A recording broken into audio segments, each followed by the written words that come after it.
ಕೇಂದ್ರದಲ್ಲಿ ಅಂದರೆ ದೆಹಲಿಯಲ್ಲಿ ಕೂಡ ಒಂದು ಸಮಾವೇಶವನ್ನು ಮಾಡ್ತಾ ಇದ್ದಾರೆ, ಮತ್ತೆ ಸಚಿವ ಸಂಪುಟಕ್ಕೆ ಸೇರಿಸಬೇಕು ಅಂತ. ಈ ಮಧ್ಯೆ ನೀವು ನೋಡಿದ್ರೆ ಬಿಜೆಪಿಗೆ ಸೇರ್ಪಡೆ ಆಗ್ತಾ ಇದ್ದಾರೆ ಅಂತ ಕೂಡ ಹೇಳ್ತಿದ್ರಿ. ನೋಡ್ರಿ, ರಾಜಣ್ಣ ಅವ್ರನ್ನ ಮಂತ್ರಿ ಮಾಡಿದಾಗ ಯಾರಾದರೂ ಕೂಡ ಹೋರಾಟ ಮಾಡಿ ಮಂತ್ರಿ ಮಾಡಿಸಿದ್ರೇನ್ರಿ?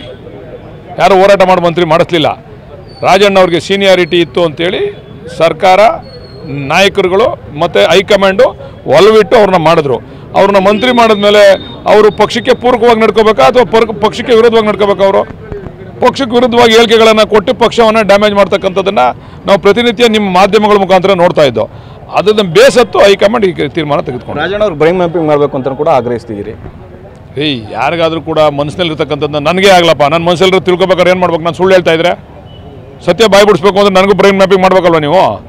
ಸತ್ಯ ಬಾಯಿ ಬಿಡ್ಸೋಕೆ ಏನು ಒಂದು ದಾರಿ ಇರೋದೇನು ಹೇಳಿ ಮಾಧ್ಯಮದವರು? ಅದಕ್ಕೆ ಸತ್ಯ ಏನಾರು ಆಚೆ ಬರಬೇಕು ಅಂತಂದರೆ ನನಗೊಂದು ಕೇಂದ್ರದಲ್ಲಿ ಅಂದರೆ ದೆಹಲಿಯಲ್ಲಿ ಕೂಡ ಒಂದು ಸಮಾವೇಶವನ್ನು ಮಾಡ್ತಾ ಇದ್ದಾರೆ, ಮತ್ತೆ ಸಚಿವ ಸಂಪುಟಕ್ಕೆ ಸೇರಿಸಬೇಕು ಅಂತ. ಈ ಮಧ್ಯೆ ನೀವು ನೋಡಿದ್ರೆ ಬಿಜೆಪಿಗೆ ಸೇರ್ಪಡೆ ಆಗ್ತಾ ಇದ್ದಾರೆ ಅಂತ ಕೂಡ ಹೇಳ್ತಿದ್ರಿ.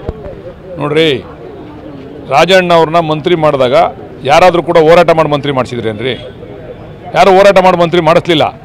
ರಾಜಣ್ಣ ಅವ್ರಿಗೆ ಸೀನಿಯಾರಿಟಿ ಇತ್ತು ಅಂತೇಳಿ ಸರ್ಕಾರ, ನಾಯಕರುಗಳು ಮತ್ತು ಹೈಕಮಾಂಡು ಒಲವಿಟ್ಟು ಅವ್ರನ್ನ ಮಾಡಿದ್ರು.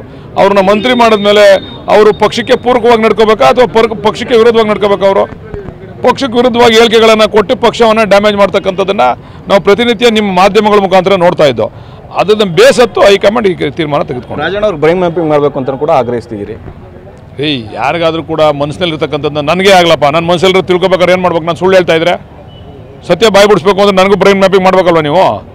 ಸತ್ಯ ಬಾಯಿ ಬಿಡ್ಸೋಕೆ ಏನು ಒಂದು ದಾರಿ ಇರೋದೇನು ಹೇಳಿ ಮಾಧ್ಯಮದವರು? ಅದಕ್ಕೆ ಸತ್ಯ ಏನಾರು ಆಚೆ ಬರಬೇಕು ಅಂತಂದರೆ ನನಗೊಂದು